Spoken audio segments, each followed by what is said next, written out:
Аса қамқор, ерекше, мейірімді, рахымды Алланың атымен бастаймын.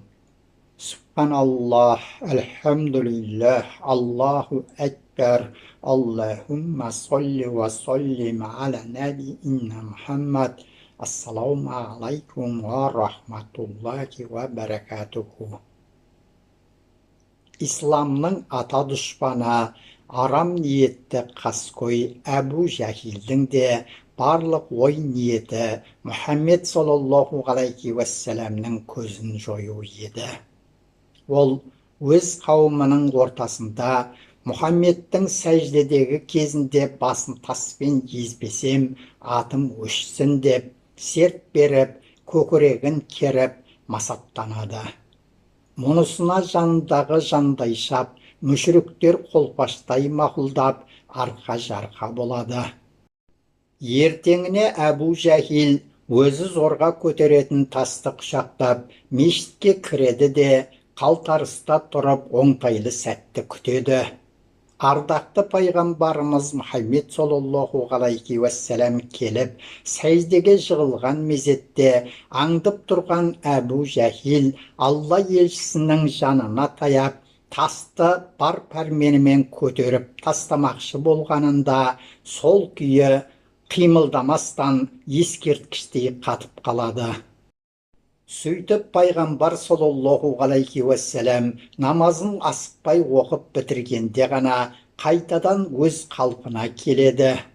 Ойы іске аспаған Әбу Жәһил ашуға булығып, пайғамбар саллаллаху алейхи уассаламға: «Осы ізіңе түскенім түскен, менің қолымнан өлесің ақыры» деп тістенген күйі кете барады.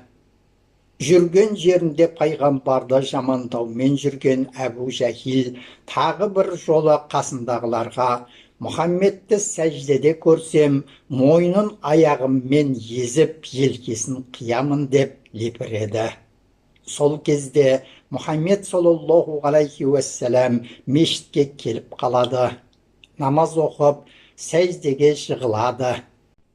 Осы аралықта Әбу Жәһилге қасындағылар: «Жаңа ғана Мұхаммедке тісіңді қайрап отырең, келді ғой әне» деп өшіктіре түседі.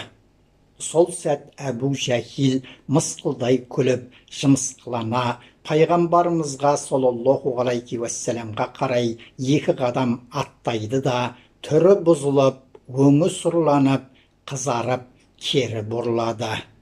«Не болды? Неге бұрылдың?» деген мүшірік бауырларына: «Мұхаммедпен екеуміздің арамыздағы лаулаған отты көрмей, көздерің көр болды ма?» деп алды артына қарамай мешіттен шыға жөнеледі. Мүшіріктер не болғанын түсінбей дел сал күйде қала береді.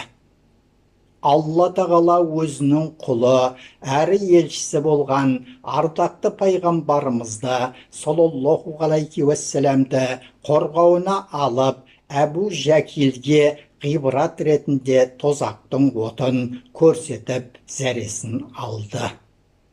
Мүшіріктердің бастары қосылса, пайғамбарымызды саллаллаху алейхи уассаламды жамандау, оған жасайтын зұлымдықтарын ойластыру, халыққа қалайда жаман етіп көрсету, сайқы мазақ ету, қиянат жасау, жәбір көрсету, жалпы таңнан қара кешке дейін аңдығандары Мұхаммед саллаллаху алейхи уассалам мен оның мұсылман достары. Ойлары бір лаң шығарып, жала жауып, исламға кір келтіру. Мақсаттары дінді тараттырмау. Қағба маңына жиналып, жасайтын мәжілістерінің түрі осы. Құратын жоспарлары да мұсылмандарды мұқату, Мұхаммед саллаллаху алейхи уассаламнан бір кемшілік табу, оның дінін жою. Бір күні Әбу Жәһил: «Бүгін пәленшенің үйінде түйе сойылды. Сол түйелердің ішек қарнын қан жынымен әкеліп Мұхаммедтің үстіне лақтыра алатын еркек бар ма арамызда?» дегенінде, «Оны мен істеймін» деп Уқба ибн Әби Муайт атып тұрып алға ұмтылды. Ол барды да айтылған жерден қан жынын сорғаладып, түйенің ішек қарнын алып келіп, Алланың құзырына бас қойған Алла елшісінің саллаллаху алейхи уассаламның арқасына тастады.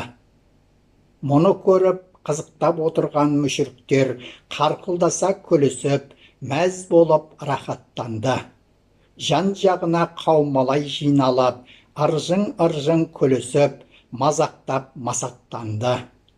Болған жайды естіген Хазіреті Фатима жүгірі жетіп, аяулы әкесінің үстіндегі ішек қарынды алып, жан-жағында қаумалап тұрған мүшіріктерге бар пәрменімен лақтырады. Намазын аяқтаған Алла елшісі саллаллаху алейхи уассалам: «Ей құдіреті күшті Аллам, мүшіріктерді саған тапсырдым» деп дұға етеді.